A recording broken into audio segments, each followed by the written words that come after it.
Assalamualaikum warahmatullahi wabarakatuh dan salam sejahtera untuk kita semua. Sahabat moderasi, berjumpa kembali dalam tayangan podcast Warta Moderasi Kemenak Sultra bersama saya Ode Asnani. Dan saat ini telah hadir bersama kami di studio podcast Warta Moderasi Kemenak Sultra Kepala Pusat Kerukunan Umat Beragama Kementerian Agama Republik Indonesia, Bapak Dr. Haji Wawan Junaidi MA.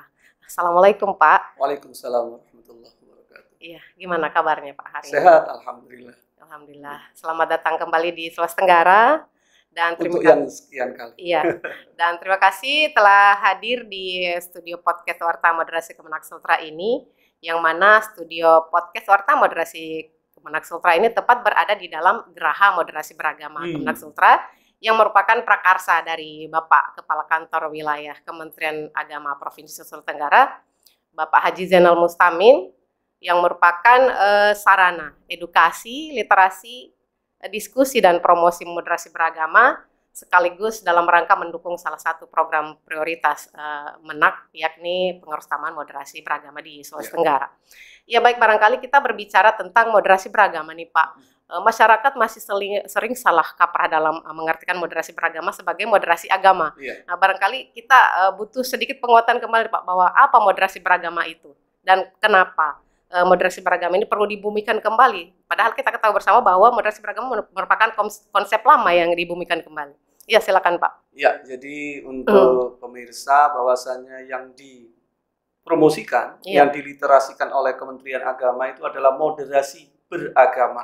Artinya yang dimoderasi adalah berislamnya, berkatoliknya, berkristen, berhindu, berbuddha, berkonghucu. Kementerian Agama tidak pernah bermaksud untuk memoderasi Islam. Karena Islam sebagai nilai-nilai luhur universal sudah sangat moderat. Kementerian Agama juga tidak pernah bermaksud untuk memoderasi ajaran Katolik, Kristen, Hindu, Buddha, Konghucu. Karena semua ajaran itu pada prinsipnya sudah mengajarkan nilai-nilai kemanusiaan, nilai-nilai universal. Apa yang dimoderasi? Cara orang untuk berislam. Cara orang berkatolik, cara orang berkristen, berhindu, berbuddha, berkonghucu. Jadi apabila masih ada sebagian masyarakat kita yang menyebutkan moderasi agama, maka perlu kita ingatkan, bukan itu yang diinginkan oleh Kementerian Agama. Itu yang pertama. Yang kedua, tadi kenapa sih sebetulnya kok moderasi beragama ini diangkat kembali oleh Kementerian Agama, bahkan sudah masuk dalam RPJMN. Ini kita sudah atau sedang menyusung RPJPN 2025-2045. Ini juga sepertinya masih masuk terkait dengan moderasi beragama ini. Karena hasil risetnya kita sekarang lagi urgent, lagi butuh gerakan yang membuat umat beragama, apapun agamanya, itu untuk melakukan beragama yang moderat. Karena kecenderungannya sekarang ya banyak paham-paham transnasional ya. Dari manapun dengan arus digital semacam ini, itu orang banyak yang terprovokasi, terpengaruh dengan cara beragama yang ekstrim.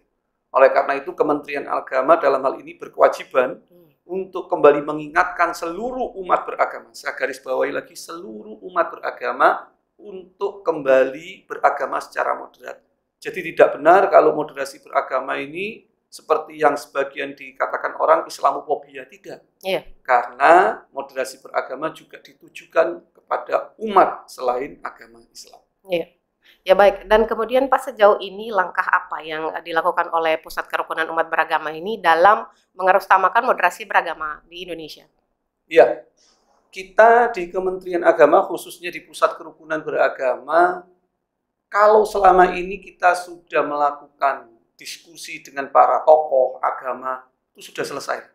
FKUB itu adalah hal yang sudah baik, yang sudah terbentuk sejak 2006 lalu, melalui PBM nomor 9 dan 8. Nah, sekarang PKUB fokusnya selain tetap ke tokoh agama, kita mulai fokus pada stakeholder lain yang tidak kalah penting. Apa itu? Mulai dari siswa, santri, anak-anak mulai dari usia dini, bukan hanya mulai dari yang aliyah, sanawiyah atau SMA, SMK tidak, tapi mulai yang usia dini. Itu mulai kita kenalkan, kita buka ruang-ruang perjumpaan untuk adik-adik kita ini supaya mengenal ragam agama. Bahwasanya dia hidup di tengah komunitas yang plural, hidup di tengah kebinekaan. Tujuannya apa? PKUB membangun komunikasi, menumbuhkan rasa moderasi ini sejak dini pada adik-adik kita, anak-anak kita, supaya nanti mereka tidak gampang diprovokasi orang. Karena dengan bukti hasil riset perjumpaan-perjumpaan itu yang membuka persahabatan yang sangat luar biasa. Kita tahu contoh di Israel dan Palestina itu, walaupun sangat kencang perlawanannya, tapi ternyata masih ada pejuang-pejuang kemanusiaan yang berharap di tengah kecamuk permusuhan di antara orang dewasa, saya bahasakan orang dewasa, mereka punya secercah harapan itu tidak diwariskan ke generasi mereka. Luar biasanya apa yang dilakukan oleh pejuang-pejuang kemanusiaan di Israel itu, mereka mewajibkan muridnya untuk memiliki sahabat pena dari Palestina. Itu salah satu gerakan kemanusiaan juga untuk membangun komunikasi. Jadi setiap akhir semester anak-anak Israel ini disuruh gurunya untuk presentasi apa yang dikomunikasikan dengan teman sahabat pena. Kalau kita dulu sahabat pena, kalau sekarang mungkin sahabat surel, sahabat email. Jadi dia disuruh mempresentasikan dan pada akhir tahun mereka ditemukan. Ternyata harapan anak-anak Israel Palestina itu luar biasa, tidak seperti yang diangkat media yang mereka pengennya saling berperang, tidak. Ternyata tadi itu kita hidup bineka, kita hidup bersama, itu yang menjadi salah satu basis yang perlu kita tanamkan pada anak didik kita, generasi kita. Iya, baik. Dan barangkali juga salah satunya melalui berbagai orientasi seperti penggerak dan pelopor moderasi beragama ya Pak. Exactly, iya, baik. Dan kemudian apa yang menjadi harapan nih Pak terkait moderasi beragama ini, penguatan moderasi beragama yang tentunya akan berdampak pada meningkatnya indeks kerukunan umat beragama. Iya. Indeks itu kalau saya pribadi mohon maaf hanya pemicu saja untuk memacu kita supaya lebih baik. Jadi kalau bahasa saya ketika ada sebuah daerah yang seumpama dalam tahun tertentu indeksnya tidak sesuai target, ya itu upaya kita. Tapi yang lebih penting dari angka-angka itu adalah justru kehidupan yang harmonis di kalangan masyarakat. Jadi ada kejadian indeksnya tinggi tapi ternyata masih terjadi praktek-praktek intoleran. Tentu ini tidak kita inginkan. Idealnya memang indeksnya tinggi, kenyataan di lapangan baik. Tapi yang namanya kehidupan sosial kan tidak menutup kemungkinan itu. Indeks menjadi ukuran, tapi bukan tujuan. Jadi kita perlu garis bawahi, kalau kita membangun moderasi beragama tujuannya indeks, berarti kita sudah kesasar. Kesasar itu apa ya? Tersesat. Karena ini sebetulnya sarana saja untuk mengukur. Tapi daripada moderasi beragama itu kita ingin nanti melihat dampak dari kehidupan generasi mendatang ini, mereka sudah bisa menerima, tidak ada xenofobia, tidak ada rasa khawatir ya dengan orang yang berbeda dengan dirinya, sehingga bisa hidup bersama di rumah kita yaitu Indonesia, kira-kira itu. Iya, dan semestinya apa yang dilakukan oleh para penggerak dan pelopor moderasi beragama ini, Pak? Kuncinya, salah satunya, walaupun dari sekian banyak yang harus dilakukan, adalah menanamkan kepada adik-adik kita, generasi muda kita, beragamalah secara substantif kalau bahasa saya. Jangan mengandalkan simbol-simbol beragama. Apabila kita hanya sibuk dengan simbol keagamaan tanpa lupa substansi keagamaan itu, maka sudah selesai cara beragama kita. Kita pasti akan mudah diadu domba, diprovokasi. Tapi kalau kita sudah bisa memahami agama kita secara substansi, pasti kita akan mengedepankan cinta kasih.